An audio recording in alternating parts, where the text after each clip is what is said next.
educación a distancia en la pandemia fue abismal para las personas que tienen hijos en educación regular, pero para personas con hijos con alguna discapacidad, maestra, yo creo que no hay palabra para definirlo. ¿Nos pudiera como sintetizar un poquito el contexto de cómo usted percibe que ha sido este panorama para docentes y para familias que tienen estudiantes? Y si pudiera mencionarnos como qué tipo de discapacidad son los estudiantes que padecen en esa escuela. Ok, bueno, partiendo del tipo de discapacidad, como para hacer un poquito de contexto, tenemos principalmente discapacidad intelectual, tenemos alumnos con autismo, tenemos alumnos con multidiscapacidad y tenemos alumnos con discapacidad motriz, que es como lo que tenemos aquí en la escuela. Ahora con la pandemia, yo creo que una de las ventajas es que nos permitió conocer los contextos reales de nuestros alumnos.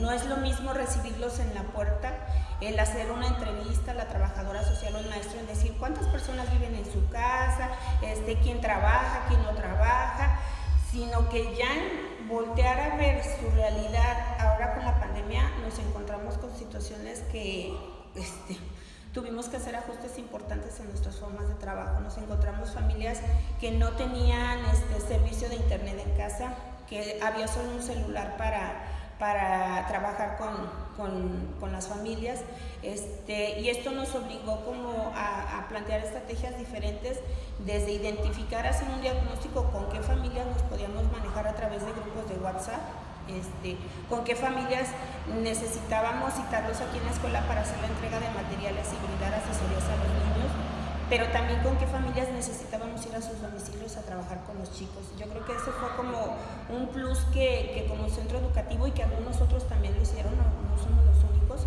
que el identificar que nuestros alumnos no tenían como facilidad para acceder a la educación, pues nuestro compromiso era garantizarla. Entonces nos fuimos a sus casas, nos fuimos a llevarles las actividades, las maestras estuvieron yendo a asesorías presenciales a sus casas de los niños, no nada más en sus horarios de trabajo, sino que algunas decían, maestra, es que nada más me pueden atender en la mañana, ¿me permite ir? Claro que sí, maestra, es que fíjese que no pudieron esta semana y nos vamos a ver en el parque el sábado. Entonces desde ese tipo de situaciones, pues las maestras se pusieron la camiseta muy bien y buscaron la infinidad de estrategias para dar respuesta.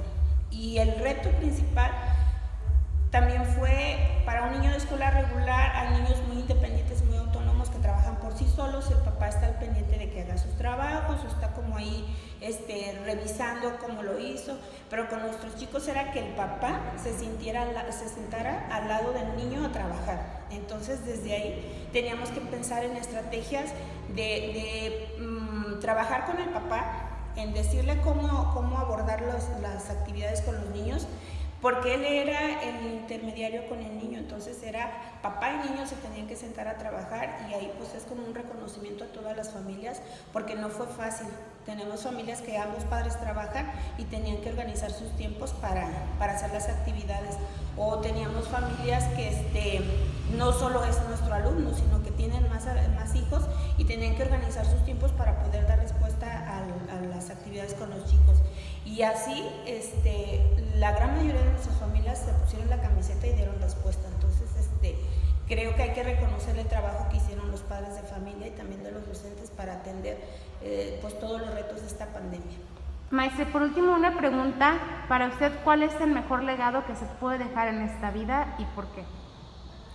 ¿Cuál es el mejor legado y por qué? La educación, pero la educación con amor. Yo no hablo de educación de nada más enseñar a aprender a leer y escribir, sino la educación que implique el desarrollo de las competencias hacia una vida plena. Entonces creo que todos, en una institución, desde la secretaria, el intendente, maestros, directivos, trabajadoras sociales, todos debemos de ponernos esa camiseta en que todas las acciones que hagamos hacia la educación sean con amor y sean con mucha empatía. Entonces creo que ese es como el mejor legado, y el pensar en crear proyectos de vida para nuestros alumnos. Yo estos últimos tiempos con mis maestras hemos trabajado de que cuando nos llegue un alumno, no pensar en cuánto tiempo va a permanecer en el campo, sino en cuánto tiempo le voy a dar la oportunidad de que se vaya a una escuela regular. Entonces es como no nada más visualizarlos